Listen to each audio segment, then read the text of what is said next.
Assalamualaikum warahmatullahi wabarakatuh. Apa kabar teman-teman semuanya? Hari ini kita sudah masuk ke semester genap ya, dimana di semester ini kalian sudah mempunyai mata kuliah baru lagi, salah satunya yaitu aplikasi komputer ya. Jadi di dalam semester genap ini kalian ada mata kuliahnya yaitu aplikasi komputer. Kalian akan mempelajari apa sih di sini? Nah, nanti kita akan bahas ya teman-teman. Nah, minggu kemarin itu saya cuma memberikan kontrak kuliah saja. Kenapa? Karena minggu kemarin itu perkuliahan belum efektif semuanya, teman-teman. Kenapa? Karena yang pertama itu masih banyak mahasiswa yang belum membayar UKT. Ya. Nah, yang kedua, Karawang juga kemarin dilanda banjir, teman-teman ya. Jadi rasanya belum efektif rasanya untuk dilakukan perkuliahan, sehingga saya berikan saja absensi untuk pertemuan kemarin. Gitu ya. Nah, kembali lagi, jadi kontrak kuliah itu di situ mungkin sudah membaca ya. Jadi kembali saya ulas ya. Jadi kalian udah kenal saya? Belum ya, kalian belum kenal saya ya. Nah, jadi nama saya itu adalah Pranova Utama ya. Jadi kalau kalian mencari saya di ilmu pemerintah maka kalian tidak akan ketemu, teman-teman. Saya unit kerjanya di Fasilkom gitu ya. Nah, di Fasilkom saya ada gitu ya. Nah, kalian bisa menghubungi lewat sini ya. WhatsApp saya juga sudah ada di sana gitu ya. Nah, untuk informasi mata kuliah kita ini ya, mata kuliah kita itu ya tentang aplikasi komputer, di mana di sini nanti akan ada beberapa tugas yang akan saya berikan. Kemudian bisa jadi ada kuis ya, bisa jadi nanti akan ada ujian seperti biasa, UTS, UAS, mungkin ada project. Dan ingat teman-teman bahwa di mata kuliah aplikasi komputer ini itu ada yang namanya pratikumnya. Oke, pratikum. Jadi tidak semata-mata hanya teori saja. Oke, nah itu perlu diingat. Nah, kemudian apa yang kalian harapkan dari mata kuliah ini? Yang pertama tentu nilai ya, nilai yang kalian harapkan ya. Yang kedua adalah mengenal teknologi itu seperti apa. Yang ketiga, memanfaatkan teknologi di bidang ilmu pemerintah. Oke. Karena kalian mau pemerintah, seperti apa pemanfaatan teknologi teknologi ini agar mempermudah kalian di bidang kalian ini? Ya gitu, seperti itu kira-kira. Kemudian tata tertib ya. Tata tertib ini sebenarnya berlakunya kalau kita tatap muka ya teman-teman ya. Tapi apabila kita mungkin melakukan perkuliahan secara live gitu ya, secara virtual, maka pakaian tetap harus rapi gitu ya. Nah, seperti itu. Maksimal tidak hadir 4 kali, teman-teman ya. Jadi nanti akan saya berikan absen, maka ambillah absen sampai batas waktu yang disediakan. Oke. Nah, informasinya ingat ya, poin pertama ini penting. Etika dan sikap. Oke. Ingat-ingat ya teman-teman ya, etika dan sikap. Informasi. Nah, perkuliahan menggunakan Google Classroom ya. Jadi saya sudah umumkan minggu lalu bahwa perkuliahan kita itu semuanya melalui Classroom, teman-teman ya. Di situ akan ada informasi, di sana akan saya taruh. Materi-materi di sana akan saya taruh ya. Absensi juga di sana nanti ya. Kemudian tugas UTS, UAS segala macamnya melalui Classroom gitu. Jadi apabila teman-temannya belum join ke Classroomnya kita, harap diinfokan gitu ya, dan harap join gitu karena nanti akan tertinggal gitu ya. Nah, perkuliahan virtual kita atau live-nya kita itu akan kita lakukan hanya ya nggak banyak akan kita lakukan ya, apabila penting aja gitu ya, apabila diperlukan aja gitu ya teman-teman ya. Kenapa saya lakukan seperti itu? Karena kalau live ini anggap aja lah ya, 40 menit kita zooman atau 1 jaman kita Google Meetan, itu udah menghabiskan 1 giga ya. Bayangin 1 giga udah habis dalam 1 jam, teman-teman. Dikali berapa kali mata kuliah kalian apabila semuanya pakai live ya. Kalian menggunakan virtual semua. Misalnya mata kuliah kalian ada 8, kalilah 8, berarti dalam seminggu kalian udah ngabisin 8 giga gitu ya. Sayang gitu ya, sayang kuotanya. Kenapa? Karena belum ada juga bantuannya lagi kan, bantuan dari Kemendikbud untuk kitanya. Nah, apabila ada nanti gampang. Nah, itu salah satunya kenapa saya bilang bahwa perkuliahan kita nanti menggunakan Classroom saja gitu. Oke, kita lanjut lagi. Sistem penilaian. Nah, sistem penilaian kita itu nanti akan ada 5 poinnya teman-teman. Absen 10%, tugas 20, UTS 20, UAS 30, dan yang kelima yaitu pratikum 20%. Ingat, mata kuliah ini ada pratikumnya. Jadi pratikumnya ini akan ada poin penilaiannya diambil dari situ yaitu 20% teman-teman ya. 20%. Oke, jadi pastikanlah bahwa setiap kriteria ini kalian mempunyai nilainya di dalamnya. Kenapa? Kalkulasi dari ini semua yaitu 100%. Nah, 100% itu kalian lihat berapa nilai kalian sebenarnya dari yang kalian peroleh dari sini. Kalau misalnya nilai kalian keseluruhannya nanti 93 lah, katakan 93, maka nilai kalian di sini adalah A, gitu ya. Apabila misalnya 87 nilai kalian dari total keseluruhan ini, yaitu nilai kalian berarti ya amin gitu ya teman-teman. Nah, saya berharap di mata kuliah ini jangan berharap kalian nilai kalian di sini nih ya. Nah, berharaplah minimal B- lah ya, B- ke atas gitu ya, B- ke atas, jangan nyari-nyari C ke bawah, karena biasanya kalau C ke bawah ini saya nggak hiraukan lagi ya, mau nilai apa aja kalau misalnya udah nyentuh ke angka ini saya nggak ngecek lagi gitu ya, saya ngecek cuman di sini aja nih gitu. Oke teman-teman ya, perjuangkan ya 1 semester ke depan ini, semoga nilai aplikasi komputer kalian bagus. Oke, kita lanjut lagi. Silabus aplikasi komputer ya. Nah, saya jelaskan kembali bahwa setiap pertemuannya kita itu akan ada materi-materi yang akan diajarkan gitu ya. Ingat bahwa di sini akan ada praktikum otomatis. Di sini juga akan ada keterangan ada praktikumnya. Gitu ya. Mata kuliah kita yang pertama itu adalah kita kontrak kuliah dulu, perkenalan dulu gitu ya. Nah, dan pengantar dari Aplikom itu sendiri. Kenapa kalian harus belajar aplikasi komputer? Ya, kemudian kita kembalikan lagi konsep dan perkembangan komputer itu seperti apa, ya, hardware, software, dan brainware itu seperti apa, ya. Sebenarnya sih ini kalau kalian baca yang bagian ini nih, ya kalian udah paham lah ya. Ini adalah hal-hal yang sering kalian gunakan gitu ya di HP kalian, di smartphone kalian ya enggak. Tapi alangkah lebih bagus kita ulas kembali ya. Nah, seperti itu. Kemudian kita akan mempelajari etika penggunaan teknologi informasi itu seperti apa teman-teman. Kemudian apa itu GAVE, Google Apps for Education ya. Kemudian kita akan mempelajari Digital Government Technology ya. Sumbernya nanti dari Gartner ya. Apa ini? Ini adalah teknologi yang membahas atau yang memanfaatkan di bidang ilmu pemerintah teman-teman. Sebagai untuk mempermudah di bidang ilmu pemerintah, teknologi-teknologi apa aja sih yang dikembangkan sekarang gitu loh ya. Nah, kalian ilmu pemerintah pasti memanfaatkan teknologi juga teman-teman ya. Di situlah nanti kita akan lihat. Nah, kemudian kita di setelah UTS ya, jadi kelihatan di sini bahwa ini itu kita adalah teori aja dulu teman-teman. Jadi saya pisah aja ya, jadi biar nggak susah nanti antara teori dan praktikum saya pisah aja gitu ya. Harusnya mata kuliah kita yang 3 SKS ini 2 SKS teori, 1 praktikum, 1 SKS praktikum, atau 1 teori, 1 SKS teori, 2 SKS praktikum. Nah, tetapi itu kan jadinya ada 2 gitu ya, ada teori kemudian praktikum, teori praktikum, kayaknya repot banget kayak gitu. Jadi kalau saya bersihkan saja dulu semuanya tentang teori gitu. Baru setelah itu kita fokus ke praktikumnya. Nah, gitu ya teman-teman ya. Nah, setelah UTS yang kalian pelajari nanti itu adalah kita kembali mengenal Microsoft Office ya. Aduh, Office lagi Pak. Ya, Office lagi gitu ya. Nah, Office kok yang kita jadikan praktikum gitu ya, nggak ribet-ribet gitu ya, karena masih banyak kok dari kita yang walaupun kita udah semester, bahkan kakak kelas kalian yang udah skripsi pun masih berantakan tata cara penulisan skripsinya teman-teman ya. Nah, di mana itu salahnya? Berarti pengenalan Microsoft Office-nya belum mendalam. Kita sudah tahu, kita sudah sering menggunakan, bahkan udah familiar banget masalah ini ya. Tetapi masih banyak hal-hal yang kecil-kecil saja yang bikin kita kesandung gitu ya. Jadi kita akan kembali mengulas tentang Microsoft Office ya, yang mana nanti praktikumnya kita di sini kita akan mempelajari seperti apa bikin daftar isi, daftar pustaka, menggunakan formula, membuat tabel gitu ya. Bagaimana cara membuat margin gitu ya. Nah, kalian ibu pemerintah ujung-ujungnya juga nanti akan sering membuat surat misalnya gitu ya.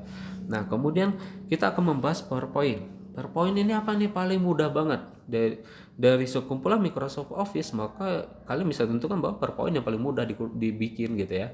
Tanpa kalian perlu pelajari, kalian coba-coba aja tekan ini, tekan ini, tekan ini, jadi gitu ya. Benar itulah yang paling mudah.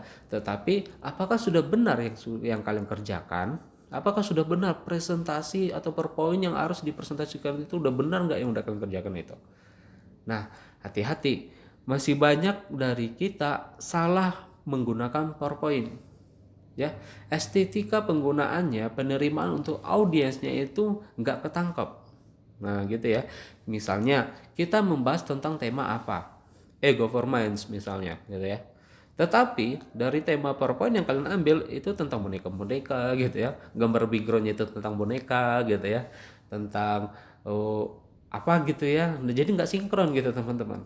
Nah, hal-hal seperti itu kan hal kecil ya. Kayaknya kesalahannya nggak terlalu monoton lah ya. Tetapi itu fatal teman-teman.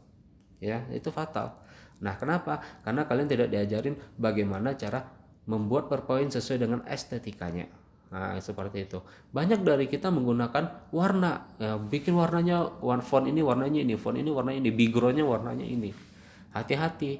Mungkin iya dari kalian menarik dengan tampilan yang wah bervariasi warna PowerPoint slide kalian itu, tapi hati-hati di situ kadang banyak menjadi kesalahan fatal. Kenapa? Karena warna tulisan dengan warna background udah hampir sama aja. Jika ditembakkan ya, maksudnya nanti dipancarkan ke infocus, itu akan beda lagi warnanya teman-teman. Mungkin di laptop masih kebaca, tapi kalau udah ditembakkan ke layar infocus itu bisa jadi buram dia gitu, jadinya nggak mau kebaca gitu teman-teman. Nah, itu yang perlu diperhatikan lagi ya.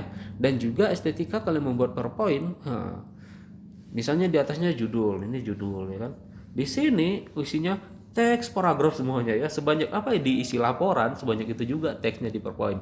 Itu salah teman-teman. Ingat, PowerPoint berarti yang dibahas tentang, yang ditulis di dalamnya tentang poin-poinnya aja teman-teman gitu ya.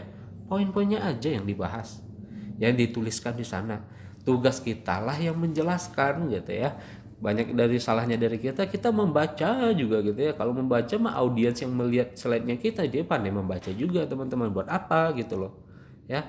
Jadi sebenarnya prinsip dari PowerPoint itu adalah wadah kita berbicara gitu loh. Bagaimana cara kita ngomong sebenarnya. Kasih poin-poin terus kalian jelaskan aja gitu. Gunakan aja bahasa kalian, nggak masalah. Nggak harus kalian, sebenarnya nggak boleh malah kalian membaca teks yang kalian buat di PowerPoint gitu. Nggak boleh sebenarnya. Nah kan kita kulik lagi ini paling gampang loh Pak. Tapi kalau kita bahas banyak juga yang masalah seperti itu kan. Ayo, siapa dari kalian yang seperti ini? Nah, seperti itu teman-teman ya. Nah, kemudian Excel. Kita akan membahas tentang rumus-rumus. Di mana rumus-rumus ini penting semuanya, mau ke semua jurusan gitu ya. Kita akan membahas rumus-rumus apa aja yang bisa kita manfaatkan nanti. Kemudian kita akan membahas Microsoft Access. Apa ini Microsoft Access? Nah, mungkin dari kalian mungkin udah pernah ngelihat di Microsoft Office ada yang namanya Access ya. Dan mungkin sebagian dari kalian juga pernah ngeklik Access ini gitu ya. Kalian klik, nah gitu ya. Pas dilihat tampilannya, apaan ya? Yaudah close lagi gitu ya, close lagi gitu ya teman-teman ya. Ya kenapa? Karena nggak ngerti ini mau ngapain di sini. Microsoft Access ini gunanya untuk apa gitu. Oke lah, Microsoft Word tahu kalian mungkin menulis, membuat surat segala macam di sana, bikin laporan, bikin tugas di sana.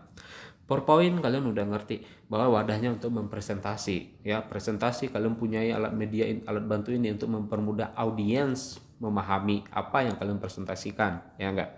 Excel adalah alat bantu untuk masalah perhitungan ya, gunakan rumus, jumlah-jumlah segala macam, gunakan Excel. Kalian udah paham yang tiga ini.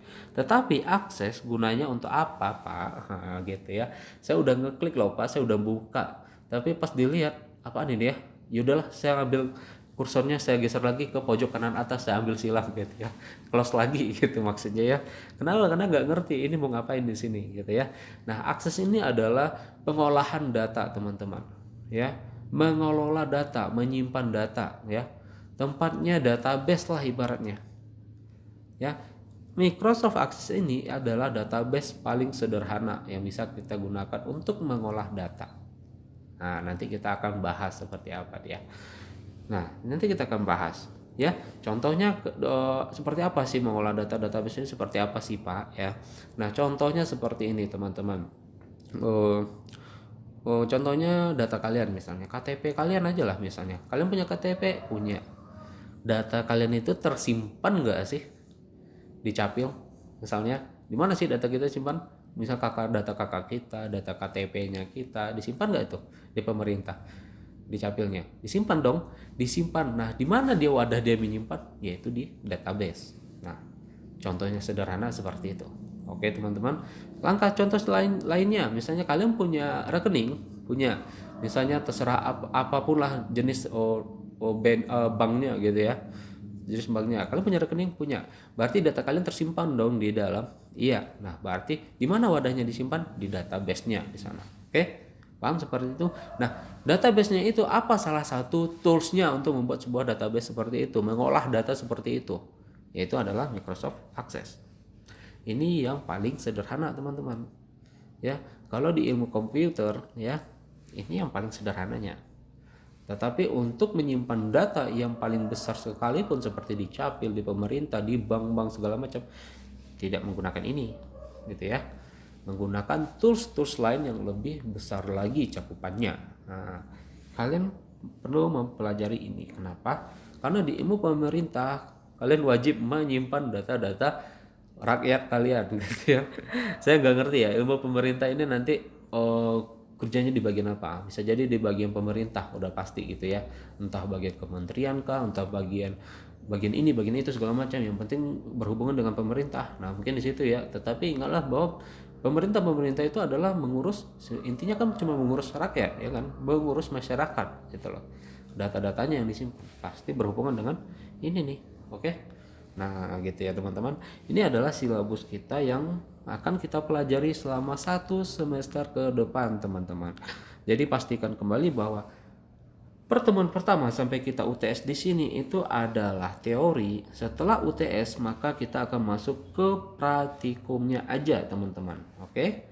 Ya, untuk praktikum ya, ini adalah kemarin menjadi PR juga di Unsika. Kenapa?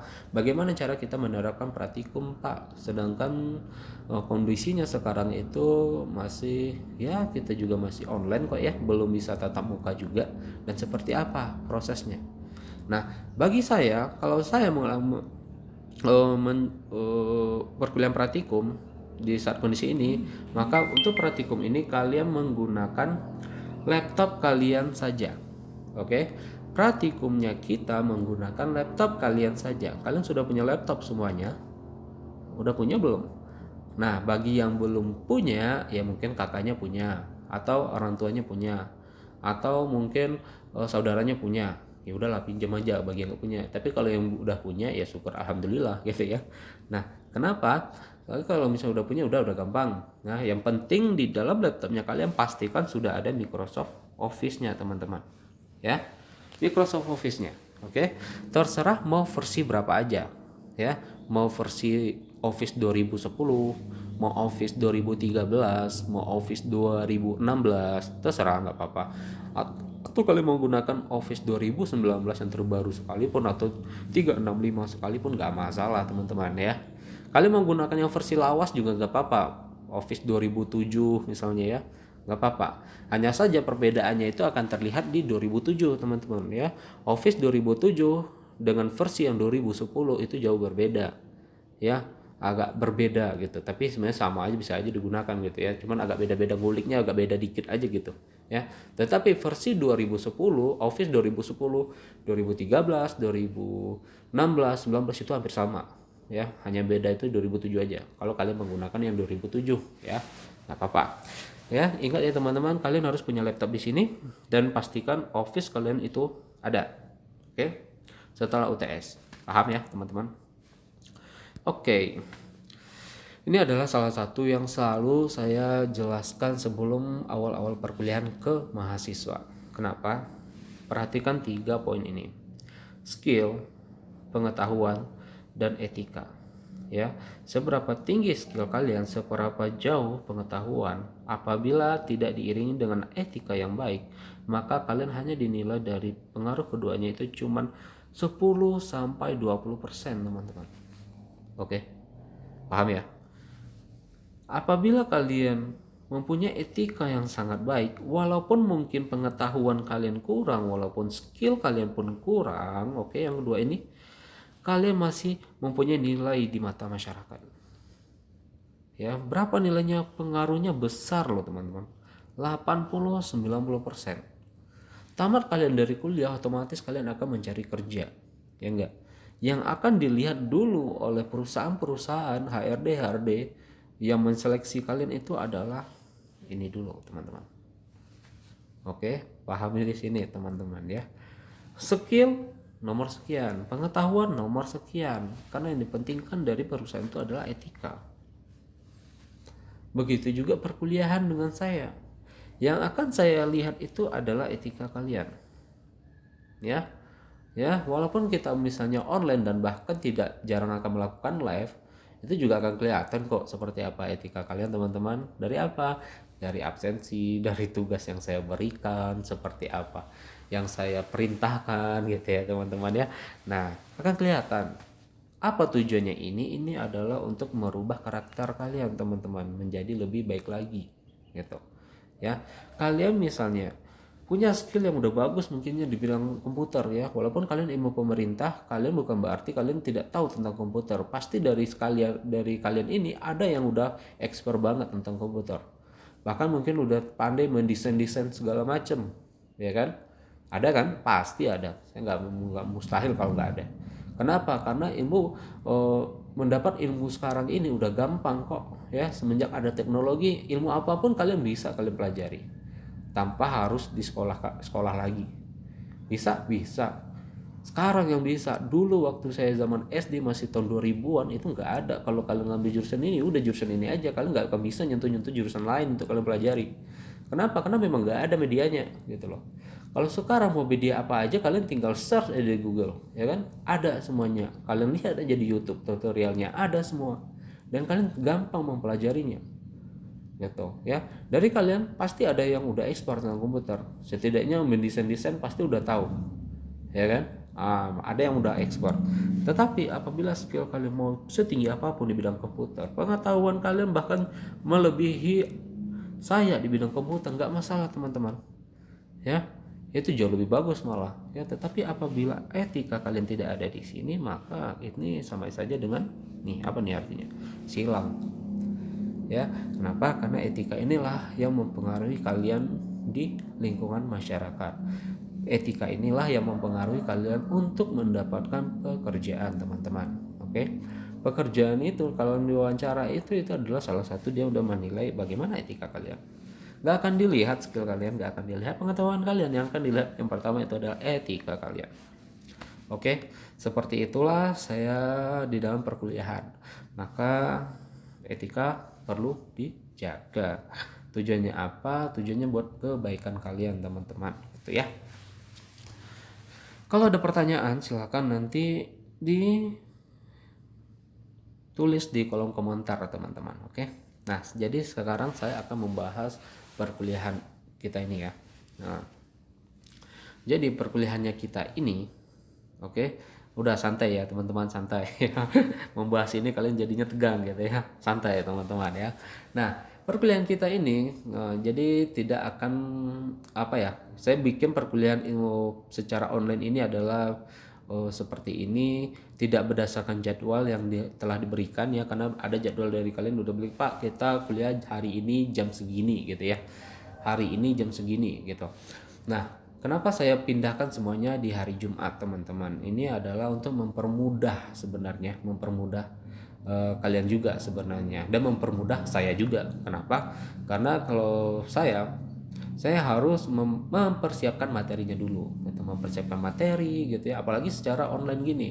Dan saya sebenarnya malas kalau menggunakan Zoom sama Google Meet ini. Kenapa? Karena kita harus persiapan teman-teman ya, harus siap-siap dulu gitu ya. Nah, kita harus fokus ke situ aja gitu ya. Nah, ditambah lagi kuotanya lumayan gede juga dimakannya gitu ya. Nah, anggap aja lah 40 menit 1 jam 1 giga gitu loh. Berapa per minggu habis? 1 minggu berapa habisnya? Kalau misalnya udah dapat lagi bantuan dari Kemendikbud, ya udah nggak masalah gitu ya. Gitu. Nah, tapi kenapa saya lebih efektif menggunakan Classroom tanpa harus tetap muka? Karena ini mempermudah saya dan mempermudah kalian ya.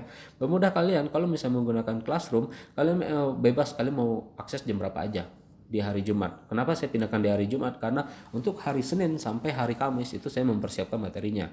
Dan saya mempersiapkan untuk rekam segala macamnya. Oke. Nah, kemudian kalian bebas akses aja mau jam 7 mau hari Jumat itu mau jam berapa aja, asal ambil absennya itu jangan lewat dari hari Jumat. Oke. Absen juga akan saya berikan di hari Jumat, jadi bebas kalian mau akses jam berapa. Nah, tujuannya apa? Agar kalian bisa melihat materi saya ini di saat kondisi apa aja, terserah kalian. Mau kalian sambil tiduran ya, mau kalian lagi santai-santai aja gitu ya, terserah. Yang penting materi udah saya berikan, kalian tinggal lihat aja di sana gitu ya. Materi, tugas, absen sudah saya berikan setiap hari Jumat, jadi silakan dilihat saja, dipantengin aja terus hari Jumat ya. Oke, seperti itu kira-kira perkuliahan kita gitu ya. Nah, apalagi yang mau saya bahas ya. Nah, mungkin kira-kira ya itulah ya yang perlu saya bahas ke kalian dulu tentang kontrak kuliah ini, bahwa kalian harus mau mempersiapkan laptop kalian karena kita ada praktikumnya gitu ya. Nah, silahkan dipersiapkan. Untuk pertanyaan-pertanyaan boleh nanti di komentar aja ya teman-teman ya. Ini juga udah slide terakhir nih. Bagaimana? Apakah perlu kita masuk sekilas tentang materi? Ya masuklah dikit ya. Masuklah dikit. Oke. Oke, bentar. Oke, sekarang kita akan membahas tentang sekilas tentang Applikom ini teman-teman ya. Kita akan membahas sedikit tentang aplikasi komputer ya. Alasan mengapa kalian harus belajar komputer teman-teman ya. Mungkin dari kalian akan bertanya-tanya, Pak kenapa sih, kan kami ilmu pemerintah kok ngajarin komputer sih ke kami ya. Pak kenapa sih, kan kami jurusan komputer tapi kok kami diajarin tentang apa namanya yang di akuntansi itu sistem informasi akuntansi. Ingat ya, di komputer kami diajarkan juga itu sistem informasi akuntansi. Jadi menghitung-hitung neraca, jurnal segala macam kami juga diajarkan teman-teman ya. Tapi kenapa diajarkan gitu ya? Dan bahkan komputer ini, mata kuliah aplikasi komputer, semua jurusan itu diajarkan teman-teman ya, diajarkan. Nah ya, saya juga bertanya kok selama saya waktu masih kuliah dulu, kenapa sih kita diajarin PKN lagi gitu ya, kewarganegaraan lagi gitu ya, kok diajarin mata kuliah yang ibaratnya nggak ada hubungannya sama jurusan kita gitu ya. Nah ingat, salah satunya yaitu aplikasi komputer. Kenapa kalian diajarkan? Ini adalah merupakan standar keahlian minimal yang harus kalian miliki teman-teman. Tujuannya apa? Untuk meningkatkan produktivitas kalian dan daya saing kalian di pasar tenaga kerja dalam masyarakat di informasi ya. Jadi sebenarnya kalian diajarkan komputer bukan berarti kalian lari nih konsentrasinya dari ilmu pemerintah ke komputer, enggak teman-teman. Tetapi tujuan dari aplikasi komputer diajarkan ke kalian agar untuk mempermudah kalian di bidang kalian ini gitu loh ya. Pahami lagi, tujuan kalian mempelajari komputer, ilmu komputer, aplikasi komputer adalah untuk mempermudah kalian di bidang kalian ini. Kalau kalian ilmu pemerintah, ya di bidang ilmu pemerintah lah. Kalau kalian anak akuntansi, ya di bidang akuntansi. Kalau kalian anak manajemen, nah di bidang manajemen gitu. Dan bahkan semua mata kuliah ini ada diajarkan di setiap prodi, di setiap jurusan. Itulah mengapa kenapa ini diajarkan, karena untuk mendapatkan standar keahlian minimal yang semua orang harus miliki.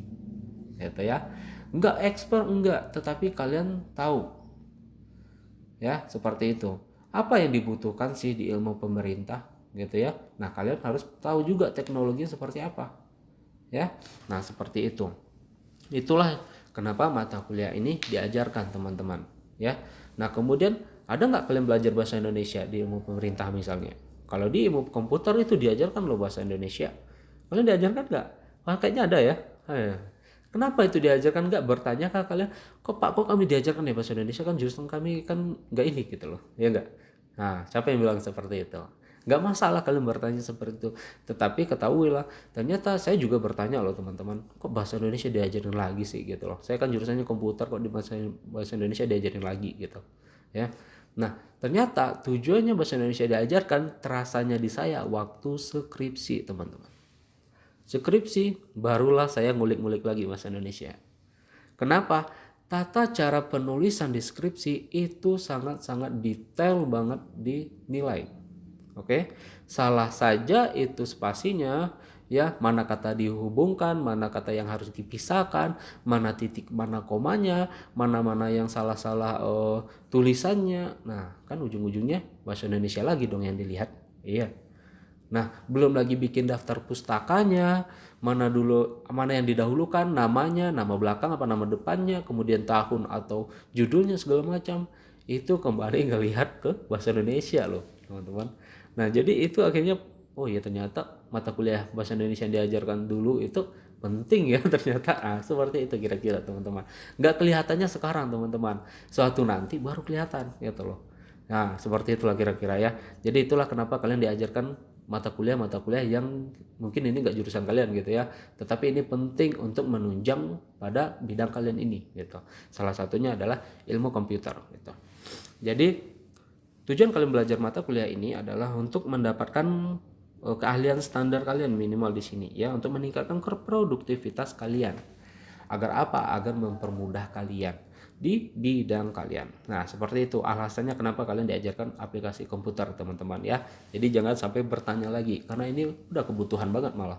Ya, semakin ke sini semakin jelas ternyata ujung-ujungnya semua bidang bergantung ke teknologi loh sekarang ya. Hati-hati, semua bidang sekarang bergantung ke teknologi. Bahkan mustahil yang tidak menggunakan teknologi lagi untuk menunjang di bidangnya, ya enggak? Nah, seperti itu. Kita lanjut lagi. Dengan tugasnya, komputer dalam masyarakat di era informasi berperan di dalam berbagai bidang. Oke, salah satunya di pendidikan, teman-teman. Pendidikan, oke. Penting nggak teknologi sekarang ini, teman-teman? Penting sekali, bahkan sekarang lah yang paling pentingnya, teman-teman ya. Ingat, tanpa adanya teknologi, teman-teman, kalian mustahil kuliah sekarang. Oke? Camkan tuh teman-teman ya. Kenapa saya bilang seperti itu? Di bidang pendidikan, teknologi sudah mulai dimanfaatkan ya. Semenjak tahun 2000 berapa ya, saya sekolah yang mulai menggunakan teknologi. 2009. Ingat, kalian dulu SD, nggak tahu ya kalian umur berapa sih sekarang ya. Yang penting saya cerita tentang saya gitu ya. Saya masih ingat waktu SD kita menggunakan papan hitam ya, blackboard untuk menulis menggunakan kapur ya, itu namanya apa ya, namanya kapur lah pokoknya ya. Dengan itu lo nulisnya ya, agar apa, agar materi itu bisa kita lihat oleh siswa, kemudian kita catat di buku, kan seperti itu tuh konsep pembelajaran seperti dulu itu ya. Nah, ini nanti gurunya nulis ya, kalian tolong catat ya, ini catat sampai capek-capeknya tangan gitu ya. Dari kita lihat dari papan hitam itu yang ditulis menggunakan kapur oleh guru, kemudian barulah dijelaskan, ya enggak. Nah, kemudian bertahun-tahun sampailah SMP barulah mulai ada peralihan bahwa penggantian papan tulis ini menjadi whiteboard ya. Nah, tulisnya udah pakai spidol, nggak pakai kapur lagi. Oke.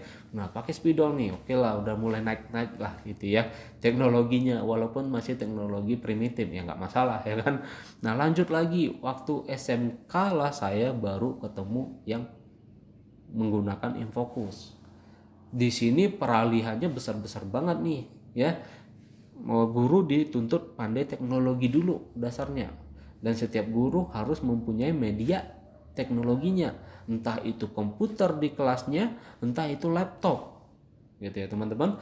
Dan kemudian materinya itu cukup ditampilkan saja menggunakan infocus. Nah, itu peralihannya itu waktu SMK di tahun 2009. Nah, di situ peralihan teknologi benar tuh di situ. Semenjak situlah baru kita menggunakan teknologi. Apapun mata pelajarannya itu udah menggunakan teknologi ya. Semuanya ditampilkan berdasarkan slide aja yang ditampilkan. Jadi guru nggak perlu nyatat lagi teman-teman. Materinya udah dipersiapkan mungkin oleh guru ini, entah dari rumah entah di mana. Tinggal di kelas tinggal menampilkan saja, dan dia cukup menjelaskan saja tanpa nulis-nulis di papan tulis lagi. Nah, seperti itu peralihan teknologi. Hanya saja masih ada beberapa yang belum menggunakan. Contohnya matematika. Ya, matematika itu akan sulit kalau kita jelaskan hanya lewat slide saja ya. Nah, nggak masuk ntar ya apa yang ini gimana dapat angkanya dari mana kalau misalnya menggunakan slide itu kan nggak akan ngerti gitu ya. Nah, tapi ada kok sekarang udah ada toolsnya kita menggunakan pen tablet ya. Jadi bisa kita tulis bagaimana mendapatkan sudah bisa sekarang. Nah, dulu masih belum sehingga masih susah kalau masalah hitung-hitungan beralih ke menggunakan infocus. Nah, sekarang sudah bisa teman-teman. Itu adalah teknologi. Nah, semakin ke sini semakin perkuliahan semuanya udah menggunakan teknologi semuanya.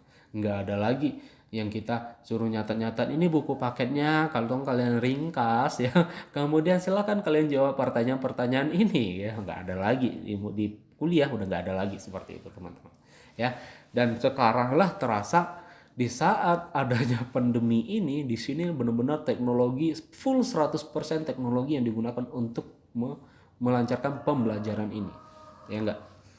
Bahkan semua bidang maupun guru maupun dosen semuanya menggunakan teknologi ini sebagai wadah pembelajarannya, alat media bantunya agar tertransferlah ilmunya ke siswanya, ke mahasiswanya teman-teman. Sadar nggak sekarang seperti ini sekarang? Nah, kalian nggak tahu saya di mana dan saya juga nggak tahu kalian berada di mana-mana aja. Tapi bagaimana perkuliahan ini tetap berjalan? Teknologi nggak ini? Teknologi loh. Ya, perkuliahan tetap berjalan teman-teman ya. Nah, inilah di bidang pendidikan bagaimana teknologi sangat membantu di bidang pendidikan. Oke, nah ini kemudian permesinan. Kita tahu bahwa salah satu contoh di Karawang saja ya, kota paling dekatnya kita ya, semuanya adalah dikenal sebagai kota industri ya enggak. Industri terbesar itu saya kira itu ada di Batam teman-teman, ternyata enggak, Karawang. Oke, industri pabrik-pabrik semuanya ada di Karawang teman-teman ya, bahkan terbesar se Asia Tenggara di Karawang itu loh ya. Ingat, semua teknologi itu, semua permesinan itu, pabrik-pabrik yang berjalan itu, teknologi yang berjalan itu pakai apa sih? Pasti pakai komputerisasi, pasti pakai robotik itu teknologi loh yang dijalankan oleh sensor-sensor yang udah diprogram di dalam komputer.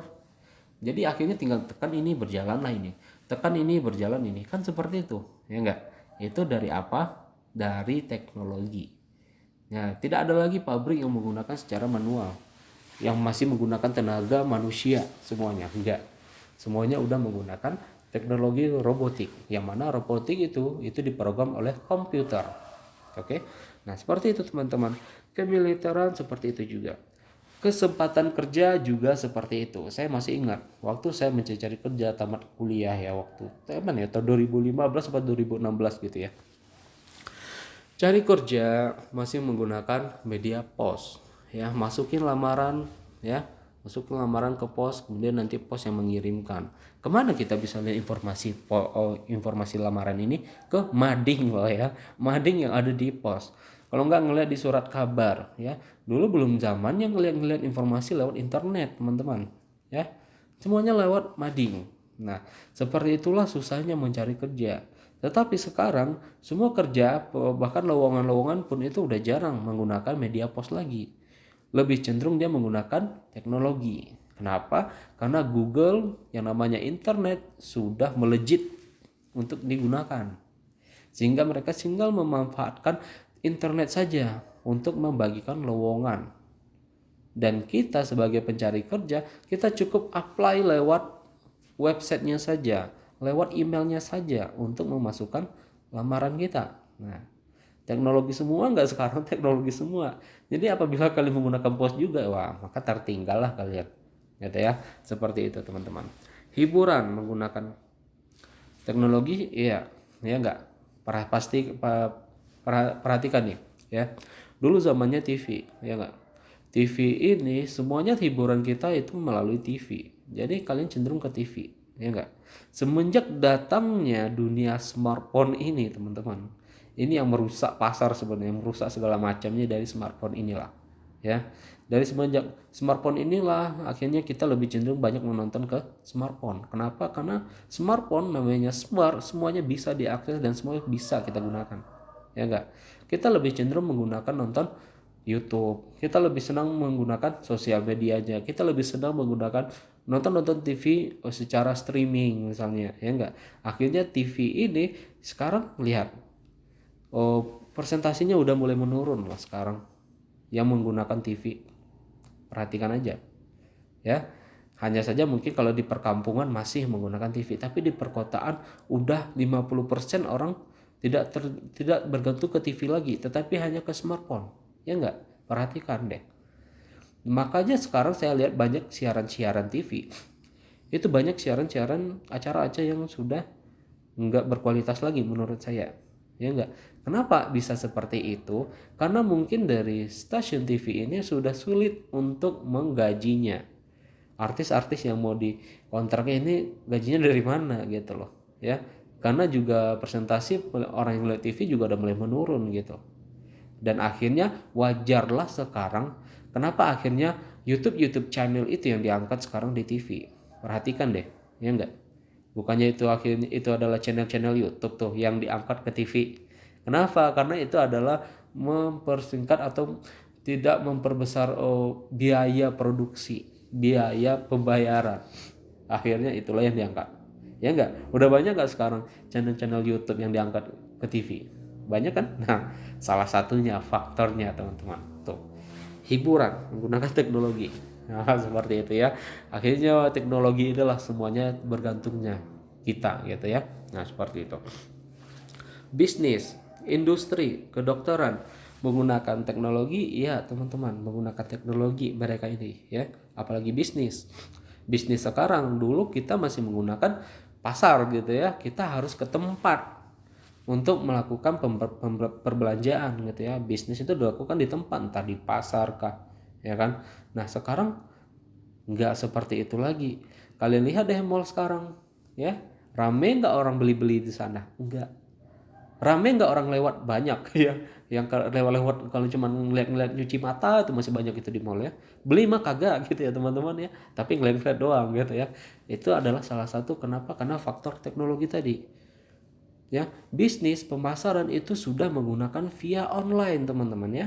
Di mana contohnya ya kita seperti kita lihat itu Shopee gitu ya, Lazada gitu ya, Tokopedia gitu ya, Bukalapak dan teman-temannya itu ya. Kan sekarang kita lebih cenderung membeli di sana. Kenapa? Menghemat waktu ya. Dan bahkan kalian tanpa harus bergerak pun, hanya kalian tiduran di atas kasur aja, kalian udah bisa kunjungi berapa market ya. Kalian bisa ngelihat Shopee. Sekali misalnya mau beli barang ini nih, dilihat di Shopee nih. Kemudian berapa toko-toko yang kalian lihat yang jual ini, berapa yang paling murah misalnya, ya enggak. Kemudian kalian lihat pula yang di Tokopedia, di Lazada, mana yang paling murah, ya kan. Udah berapa store tuh yang kalian kunjungi. Kalian hanya berbaringan di kasur. Dan kalian beli. Dan beli pun kalian cukup transfer aja kan. Nggak harus datang ke tempatnya. Dan yang lebih hebatnya lagi, barang yang datang ke depan rumah gitu ya, diantarkan oleh kurirnya gitu. Nah, secanggih apalagi, semanja apalagi kita dibuat oleh teknologi ini teman-teman. Nah seperti itulah perdagangan bisnis sekarang. Akhirnya banyak mall-mall sekarang yang akhirnya mangkrak kan, gak jalan lagi. Banyak yang store saya yang udah mulai tutup. Kenapa gak jalan lagi gitu? Kenapa? Karena teknologi tadi juga biangnya gitu ya. Nah seperti itulah, kita mau gak mau akhirnya kita beralih ke era digital ini. Mau termau kita harus menggunakan teknologi agar kita masih bisa mengikuti perkembangan zaman ini teman-teman. Semuanya menggunakan teknologi ya. Salah satunya seperti itu tuh ya. Nah, industri kedokteran juga sama, pasti menggunakan teknologi, apalagi kedokteran ya. Kedokteran lagi, alat-alat yang dibuat itu seperti ronsen, X-ray yang dilihat untuk melihat tubuh kita seperti apa yang mau dioperasi, itu kan menggunakan teknologi komputer teman-teman, image processing namanya. Oke, kenapa dia bisa men-scanner badan kita, akhirnya kelihatan tuh rangka tubuh kita yang mana yang patah misalnya, yang mana yang mau dilihat misalnya.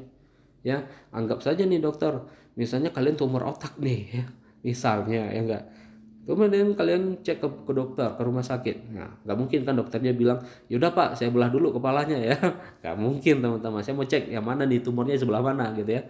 Nggak mungkin teman-teman. Pasti dia menggunakan alat teknologi, image processing namanya. Ya, itulah yang akan mencek nanti seperti apa sih yang di bagian mana sih kepala kalian itu yang misalnya kena dari tumornya misalnya. Ya, jadi nggak ada di dunia kedokteran itu mau cek penyakitnya di mana terus dipotong dulu gitu ya, kepalanya digergaji dulu gitu ya, nggak ada teman-teman ya. Jadi nggak ada seperti itu, semua menggunakan teknologi.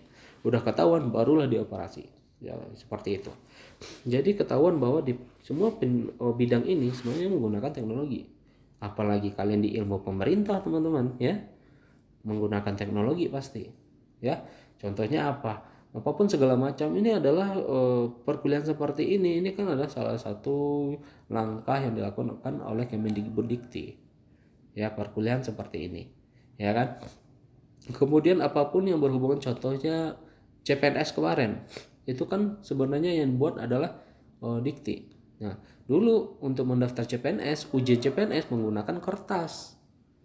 Nah sekarang sudah menggunakan komputer, dan bahkan skornya pun langsung tampil di hari itu juga. Setelah ujian langsung keluar skornya berapa, lulus apa enggaknya kita. Kalau dulu harus dikoreksi dulu manual satu persatu oleh panitianya, membutuhkan waktu lama sampai sebulan sampai 2 bulan menunggukan hasil.